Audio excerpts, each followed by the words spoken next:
আসসালামু আলাইকুম। আজকে আমি আপনাদের জন্য সরকারি প্রাথমিক বিদ্যালয়ের সহকারী শিক্ষক পদের প্রস্তুতি বিষয়ক একটি ভিডিও নিয়ে আসছি।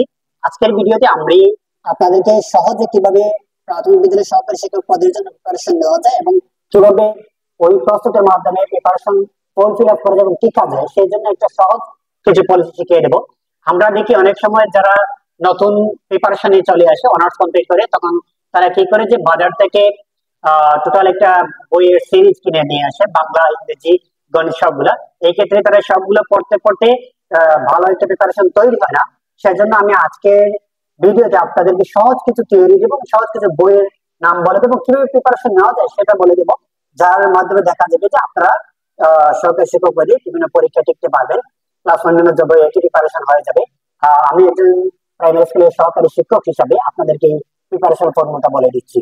তো চলেন আজকের ভিডিওতে আপনারা শুরু থেকে শেষ পর্যন্ত আমার ভিডিওটি না টেনে দেখবেন এবং আশা করি যে একটা সহজ সমাধান পেয়ে যাবেন। প্রিপারেশনের একটা শতভাগ প্রিপারেশন না হলেও 99% প্রিপারেশন একটা ফর্মুলা পেয়ে যাবেন।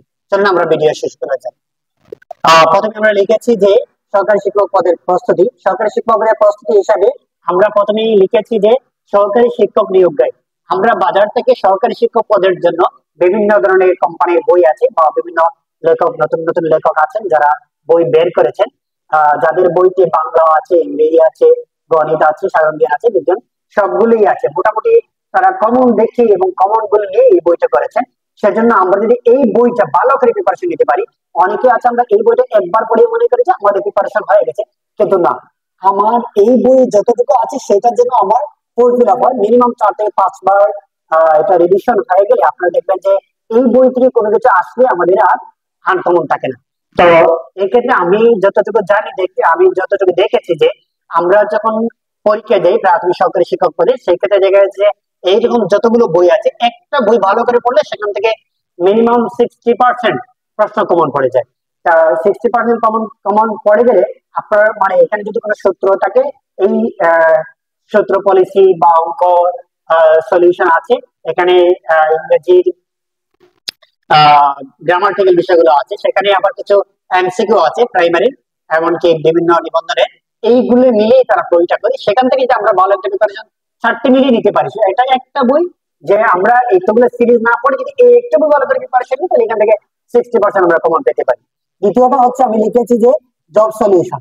আমরা যদি যেকোনো একটা কোম্পানির একটা জব সলিউশন দিতে পারি, এই জব সলিউশনে প্রায় দেখা গেছে যে 15 থেকে 20 হাজার প্রশ্ন থাকে এবং এই প্রশ্নগুলি রিপিট হয় মিনিমাম। এখান থেকে আমরা দেখা যাবে যে আরো 30%, এখান থেকেই দেখা গেছে যে 80 বা 90% প্রশ্ন থাকে। অনেক সময় যদি কঠিন কঠিন প্রশ্ন থাকে সেক্ষেত্রে একটু ভিন্ন হয়, কিন্তু এখানে 75% এইখান থেকে প্রশ্নগুলো থাকে।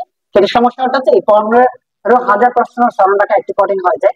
কনফিউশন পড়লে আপনারা একটু সলিউশন অন্য বই, ওই আমরা যে প্রথম যে বই আছে সেখানে নিয়মগুলো আছে সেই নিয়মগুলো অর্জন করলে মোটামুটি সলভ হয়ে যায়। এক্ষেত্রে আমরা এই জব সলিউশনটা প্রিপারেশন নিতে পারি। জব সলিউশন থেকে আমরা একটা টার্গেট ফিক্সড করতে পারি যে আমরা প্রতিদিন 300 অথবা 400 এখান থেকে আমরা পড়ে নেব এবং এই পড়ার মধ্যে আমার একটা ভালো প্রিপারেশন হয়ে যাবে।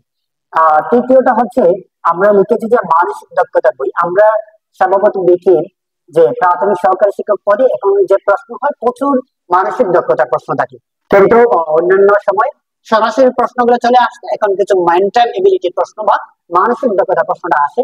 সেজন্য অনেকে এই প্রিপারেশনটা না নেওয়ার কারণে পরীক্ষার মধ্যে মানসিক দক্ষতার যে প্রশ্নগুলো আসে সেখান থেকে একটু হিমশিম খেয়ে যায় এবং অনেকগুলো প্রশ্ন ভুল করে চলে আসে, যার জন্য অনেকের প্রশ্ন কমন এবং যে মানসিক দক্ষতা এগুলো একটু বুঝলে, একটু বুদ্ধি খাটিয়ে যদি মানসিক দক্ষতা একটু প্রিপারেশন থাকে যে কেউ পারে।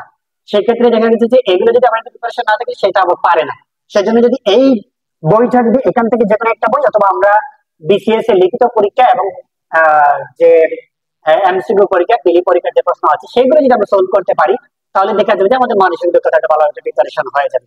এই ক্ষেত্রে আমরা দেখলাম যে আমরা সহকারী শিক্ষক পদের একটা গাইড নিলাম এবং একটা জব সলিউশন দিলাম, সেখান থেকে আমরা 300, 400 বা 500 করে পড়ি প্রতিদিন, তাহলে দেখা যাবে 3 থেকে 4 মাসের মধ্যে আমরা একটা জব সলিউশন শেষ হয়ে যাবে। 1 বছরে আমরা দেখা যাবে যে টোটাল একটা জব সলিউশন 3 থেকে 4 বার দিতে পারবো। 4 বার রিভিশন হয়ে গেলে সেখান থেকে আবার একটা জিনিস বলি, আমরা জব সলিউশন অনেকে ব্যাখ্যা গুলো পড়ে, আমরা ব্যাখ্যা পড়ার দরকার নেই। আমরা জাস্ট প্রশ্নগুলো পড়বো আর প্রশ্নগুলো একটু বুঝে বুঝে পড়বো, কিভাবে একটু নিয়ম মিলিয়ে একটু বইয়ের সাথে মিলিয়ে পড়ে নেব। আরেকটা হচ্ছে মডেল টেস্ট। আমরা পরীক্ষা শুরুর আগে অথবা যখন আমরা দেখবো এই দুইটা জব সলিউশন দুইবার কমপ্লিট হয়ে গেছে বা এই বইটা দুইবার কমপ্লিট হয়ে গেছে, ঠিক তখন আমরা দিতে পারি আমাদের এই মডেল টেস্ট। আমরা যদি অন্তত দুইটা কোম্পানির দুইটা বই এনে যদি একটা মডেল টেস্ট দিই, এই মডেল টেস্টটা একবার না, একটা বই দুইবার দিতে পারি, আমরা 4বার দিয়ে, তখন দেখা যাবে আমাদের যে প্রশ্নের মধ্যে যে কনফিউশন তৈরি হয় সেটা আমাদের সমাধান হয়ে যাবে। তাহলে আমরা আজকে বুঝলাম যে আমরা টোটাল জব সলিউশনটা না, জব সিরিজটা না কিনে আমরা যদি সরকারি শিক্ষক নিয়োগ গাইড একটা কিনলাম, জব সলিউশনটা একটা কিনলাম, এখানে এই দুটা প্র্যাকটিস করবো, আর সাথে মানসিক দক্ষতার বেশি অংশ হোক আর একটা বই হোক নিতে পারি, এবং শেষে হচ্ছে মডেল টেস্ট। এই 4টা বই থেকে ভালো প্রিপারেশন নিতে পারলে আমি একবারে 100 বলতে পারি, যদি আল্লাহ রাব্বুল আলামিনের যদি মায়া এবং ভালোবাসা থাকে এবং যদি ভাগ্যে থাকে, তাহলে আপনার চাকরি হয়ে যাবে ইনশাআল্লাহ। সো আজকে ভিডিওটি আপনাদের ভালো লেগে থাকে তাহলে লাইক দিবেন, কমেন্ট করবেন এবং শেয়ার করে আমার সাথে রাখবেন, সাবস্ক্রাইব করে। আসসালাম।